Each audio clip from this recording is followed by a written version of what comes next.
টাইমেটলৈ স্বাগতম জনাইছো আৰু এই মুহূৰ্তত লৈ আহিছো star 7 present time at big breaking আৰু এইবাৰ মিয়াক উচতনি দি কংগ্ৰেছ প্ৰাৰ্থীৰ নিৰ্বাচনী প্ৰচাৰ চলাবলৈ গৈ ভোট বিচাৰিবলৈ গৈ কংগ্ৰেছ প্ৰাৰ্থীগৰাকীয়ে মন্তব্য কৰিছে কি শুনক কংগ্ৰেছ চৰকাৰ আহিলে মিয়াক উচ্ছেদ কৰাৰ কাৰো শক্তি নাই এই মন্তব্য কৰিছে এগৰাকী কংগ্ৰেছ প্ৰাৰ্থীয়ে কেৱল ইমানেই নহয় কংগ্ৰেছ প্ৰাৰ্থীগৰাকীয়ে খিলঞ্জীয়াৰ বিৰুদ্ধে মিয়াক উচতনি দিবলৈ গৈ মিয়াক খিলঞ্জীয়াক দেখুৱাই বুঢ়া আঙুলি দেখুৱাবলৈ মন্তব্য কৰিছে যে বিজেপি চৰকাৰে মিয়াৰ বিৰুদ্ধে উচ্ছেদ অভিযান চলাইছে মিয়াৰ বিৰুদ্ধে বাংলাদেশী মিয়া বিচাৰি বুলডোজাৰ চলাইছে সেই বিজেপি চৰকাৰক বুঢ়া আঙুলি দেখুৱাবলৈ এতিয়া মিয়াক উচতনি জনাইছে কংগ্ৰেছৰ প্ৰাৰ্থী ঘন বুঢ়াগোহাঁই সমগ্ৰ ৰাজ্যজুৰি নিৰ্বাচনী প্ৰচাৰ চলাই থকাৰ মাজতে এতিয়া কংগ্ৰেছ প্ৰাৰ্থীৰ এই অদ্ভুত কাণ্ড সমগ্ৰ ৰাজ্যতে চৰ্চাত আহিছে লৈছে এই মুহূৰ্তত star 7 present time at big breaking Congress চৰকাৰ আহিলে মিয়াক উচ্ছেদ কৰাৰ কাৰো শক্তি নাই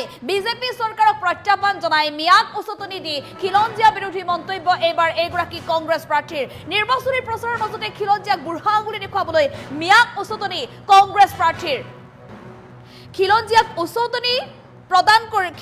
উচতনি মিয়াক উচতনি প্ৰদান কৰি খিলঞ্জীয়া বিৰোধী মন্তব্য কৰিবলৈ এগৰাকী কংগ্ৰেছ প্ৰাৰ্থীৰ মন্তব্য কংগ্ৰেছ প্ৰাৰ্থী ঘন বুঢ়াগোহাঁই বিধায়ক হোৱাৰ সপোন দেখি কৰিলে খিলঞ্জীয়া বিৰোধী মন্তব্য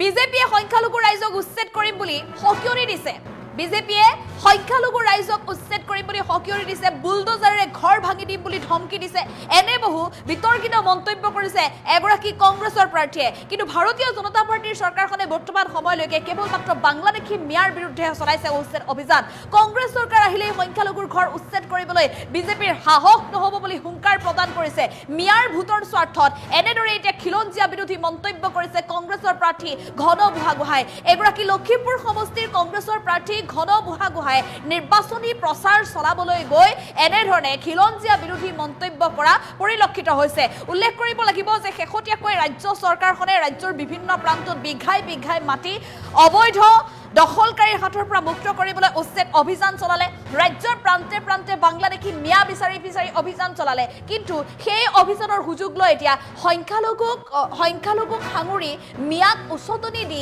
এই ডাঙৰ মন্তব্য কৰিছে এগৰাকী কংগ্ৰেছৰ প্ৰাৰ্থীয়ে প্ৰতিটো প্ৰান্ততে শাসক বিৰোধী প্ৰতিটো ৰাজনৈতিক দলৰ ৰাজনৈতিক নেতাই নিৰ্বাচনী প্ৰচাৰ অব্যাহত ৰাখিছে বিভিন্ন ধৰণৰ ভাষণৰ ফুলজাৰি দিয়া দেখিবলৈ পোৱা গৈছে বিভিন্ন ধৰণৰ প্ৰতিশ্ৰুতি প্ৰদান কৰা দেখিবলৈ পোৱা গৈছে ইজনে সিজনক যদি কেতিয়াবা বাক্যবাণেৰে আক্ৰমণ কৰিছে ইজনে সিজনৰ কথা বিভিন্ন ধৰণে মন্তব্য কৰাও দেখিবলৈ পোৱা গৈছে কিন্তু এইবাৰ লখিমপুৰ সমষ্টিৰ এগৰাকী কংগ্ৰেছৰ প্ৰাৰ্থীৰ যি মন্তব্য সেই মন্তব্য আচলতে ৰাজ্যত তুলপাৰ লাগিছে কাৰণ এগৰাকী কংগ্ৰেছৰ প্ৰাৰ্থীয়ে মিয়াক সমৰ্থন কৰি এই মন্তব্য কৰিছে যি সময়ত অসমৰ প্ৰতিগৰাকী খিলঞ্জীয়াৰ স্বাৰ্থত মুখ্যমন্ত্ৰী ডক্টৰ হিমন্ত বিশ্ব শৰ্মাই মাত মাতি আহিছে প্ৰতিটো খিলঞ্জীয়া দল সংগঠনে মুখ্যমন্ত্ৰীগৰাকীৰ এই পদক্ষেপত পূৰ্ণ সঁহাৰি জনাইছে সেই সময়ত কিন্তু কংগ্ৰেছ দলে বাৰে বিৰোধিতা কৰি আহিছিল মিয়াক সমৰ্থন কৰি আহিছিল খিলঞ্জীয়াৰ বিৰুদ্ধে থিয় হৈ আহিছিল আৰু এনে অৱস্থাত এইগৰাকী কংগ্ৰেছৰ প্ৰাৰ্থীয়েও আজি নিৰ্বাচনী প্ৰচাৰ চলাবলৈ গৈ এনে বিতৰ্কিত মন্তব্য কৰিছে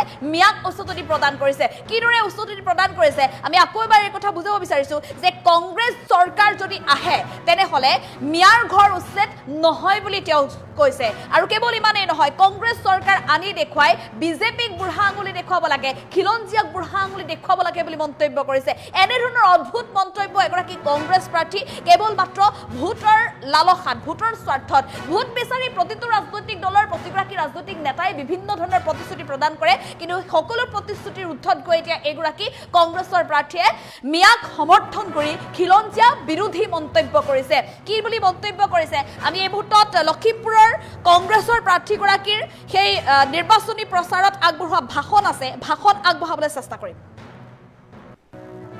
বিজেপি বিধায়ক ২৬ ইলেকশ্যনত নৰ্মেলকে হ'বলগীয়া ইলেকশ্যনত কেতিয়াও জিকিব নোৱাৰে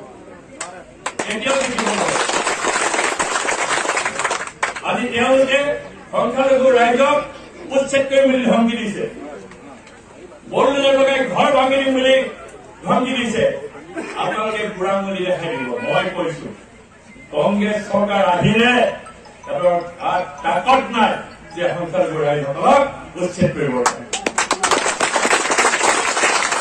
আমাৰ নেতা ৰাহুল গান্ধী ডাঙৰীয়া আমাৰ অসমৰ এই বিজেপি বিধায়ক 26 ইলেকশ্যনত 9 তাৰিখে হ'বলগীয়া ইলেকশ্যনত কেতিয়াও জিকিব নোৱাৰে।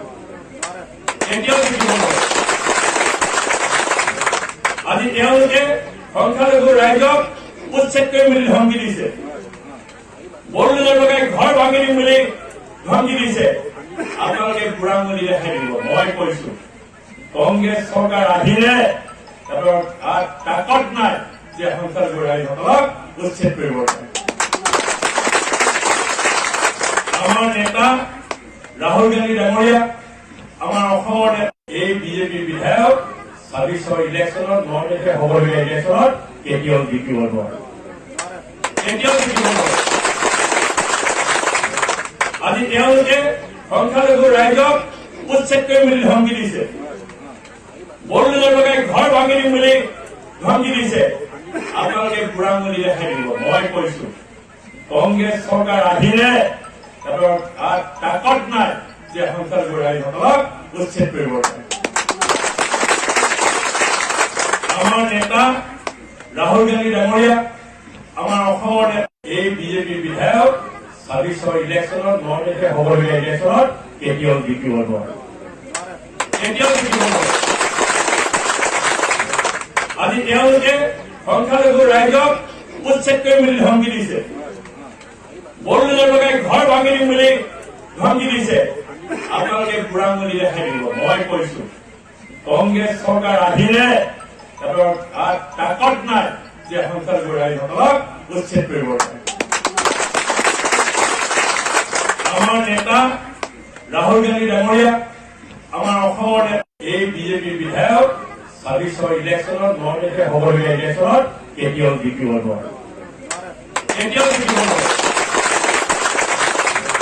আজি তেওঁলোকে সংখ্যালঘু ৰাইজক উচ্ছেদ কৰিম বুলি ধমকি দিছে, বড়োলেণ্ডৰ লগাই ঘৰ ভাঙি দিম বুলি ধমকি দিছে।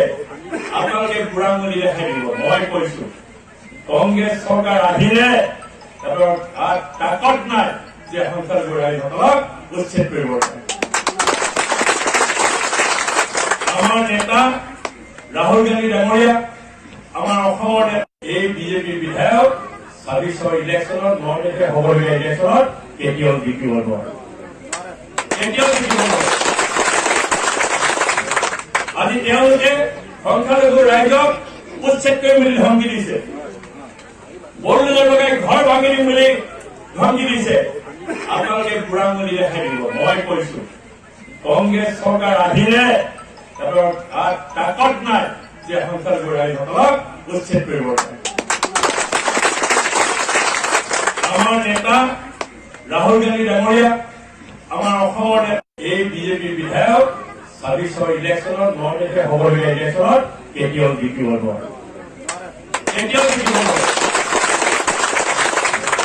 আজি তেওঁলোকে সংখ্যালঘু ৰাইজক উচ্ছেদ কৰিম বুলি ধমকি দিছে, বড়োলেণ্ডৰ লগাই ঘৰ ভাঙি দিম বুলি ধমকি দিছে।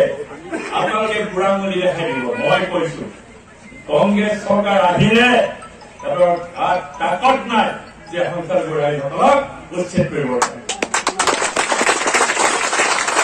আমাৰ নেতা ৰাহুল গান্ধী ডাঙৰীয়া, আমাৰ অসমৰ এই বিজেপি বিধায়ক 26 ইলেকশ্যনত 9 তাৰিখে হ'বলগীয়া ইলেকশ্যনত কেতিয়াও জিকিব নোৱাৰে। আজি তেওঁলোকে সংখ্যালঘু ৰাইজক উচ্ছেদ কৰিম বুলি ধমকি দিছে, বড়োলেণ্ডৰ লগাই ঘৰ ভাঙি দিম বুলি ধমকি দিছে।